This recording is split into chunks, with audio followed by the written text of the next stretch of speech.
अस्सलामुअलैकुम दोस्तों, उम्मीद करता हूँ आप सब खैरियत से होंगे।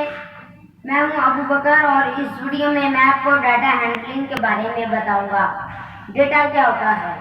Small pieces of information or facts. Data दो तरह का होता है, ग्रुप्ड डाटा और अनग्रुप्ड डाटा। और डाटा को प्रेजेंट करने के कई टूल्स हैं।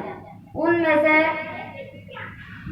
एक है पाई चार्ट और एक है बार ग्राफ। तो आज मैं आपको पाई चार्ट और बार ग्राफ के बारे में बताऊंगा। पाई चार्ट क्या होता है? पाई चार्ट एक दायरे की तरह होता है, जैसा कि ये है, और इसके अंदर हम चीजों की मिकदार लिखते हैं समझने के लिए या याद रखने के लिए। दोस्तों, ये जो खाने से हैं इनको सेक्टर कहा जाता है। जैसा कि ये ऑयल का सेक्टर है, ये शुगर का सेक्टर है और ये एग का सेक्टर है। पाई चार्ट के बारे में एक कहानी है। एक दफा का जिक्र है कि एक गांव था और उसके अंदर एक अंकल रहते थे। अंकल का एक बेटा था जिसका नाम था फरीद और अंकल मुर्गियों का बहुत ख्याल रखते। और उस मोहल्ले में एक दुकान थी जिससे पूरे गांव के लोग राशन खरीदते थे। अंकल भी एक दिन राशन लेने के लिए चले गए और दुकानदार से बातों बातों में पूछा कि तुम्हारी दुकान पर सबसे ज्यादा कौन सी चीज बिकती है? दुकानदार ने कहा सारी चीजें बिकती हैं। लेकिन अंकल ने कहा क्या क्या चीज? दुकानदार ने कहा कि मैंने पाई चार्ट बनाया हुआ है, उसके अंदर मैंने लिखी है। अंकल ने कहा पाई चार्ट क्या होता है? दुकानदार ने कहा पाई चार्ट एक दायरे की तरह होता है, इसके जरिए हम चीजों को समझ सकते हैं और याद रख सकते हैं।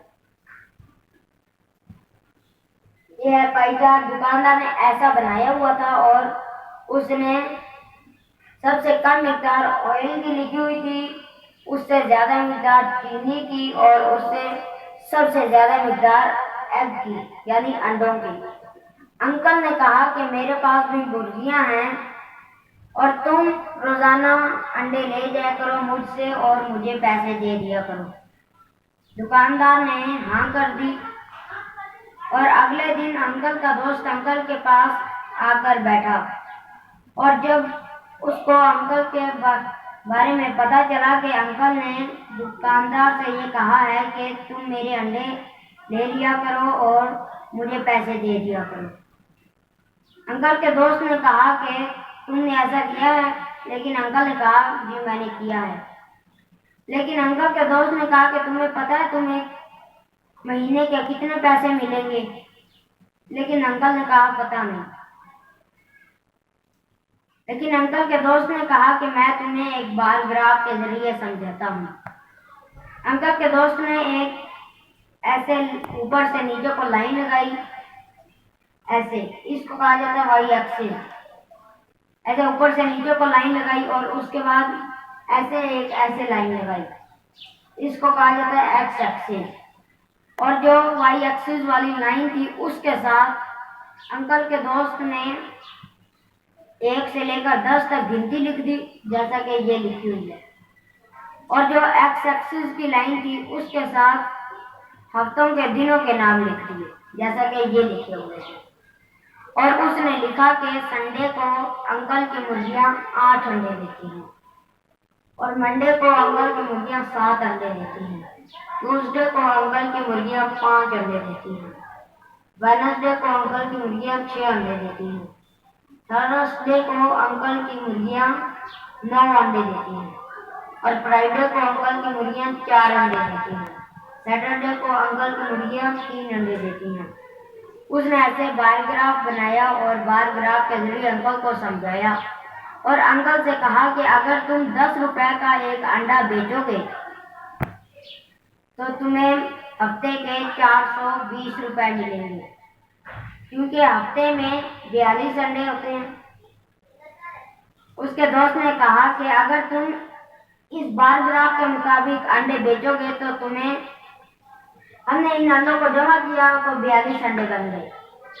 उसने कहा कि अगर तुम 10 रुपए का एक अंडा बेचोगे तो तुम्हें एक हफ्ते के 420 रुपए मिलेंगे, और अगर तुम महीने में इतने अंडे बेचोगे तो तुम्हें 1680 रुपए मिलेंगे, क्योंकि अब महीने में 4 हफ्ते होते हैं और हमने 420 को 4 से ज़रब दिया तो हमें पता चल गया कि 1680 रुपए अंकल को मिलेंगे महीने के। महीना ख़त्म हुआ और अंकल दुकानदार के पास गए और दुकानदार से कहा कि मेरे पैसे दो। दुकानदार ने अंकल को 1520 रुपए दिए, लेकिन अंकल ने कहा कि मैंने तो तुम्हें अंडे ज़्यादा दिए हैं और तुम मुझे पैसे कम दे रहे हो। दुकानदार ने कहा नहीं, मेरे पास कम अंडे आते हैं। दुकानदार ने भी अपने पास एक बार ग्राफ बनाया हुआ था, इसी तरह जैसा कि अंकल ने अपने पास बनाया हुआ था, इसी तरह दुकानदार ने भी बनाया हुआ था और उसके अंदर वो लिखता कि इस दिन इसके पास इतने अंडे आए हैं। उसने जो बार ग्राफ बनाया हुआ था, दुकानदार ने वो बार ग्राफ अंकल को दिखाया और अंकल ने कहा ठीक है। अंकल ने दुकानदार से 1520 रुपए लिए और घर चले गए। और घर चले गए, अंकल बहुत गमगीन थे और फरीद ने अंकल से पूछा कि क्या हुआ, लेकिन अंकल ने कहा कि पैसे कम मिले हैं, अंडे दुकानदार को हमने ज्यादा दिए हैं। लेकिन फरीद ने कहा कि अब्बा चोरी हो जाते होंगे। लेकिन अंकल ने कहा अच्छा। अंकल ने कहा जाओ चौकीदार को बुला के लाओ। फरीद चौकीदार को बुला के लाया और चौकीदार से अंकल ने कहा कि वेडनेसडे और थर्सडे को कौन गुजरा है यहाँ से। लेकिन चौकीदार ने कहा मेरे पास एक कापी है, उसके ऊपर मैं नाम लिख लेता हूँ और टाइम लिख लेता हूँ जो भी वहां से गुजरता है।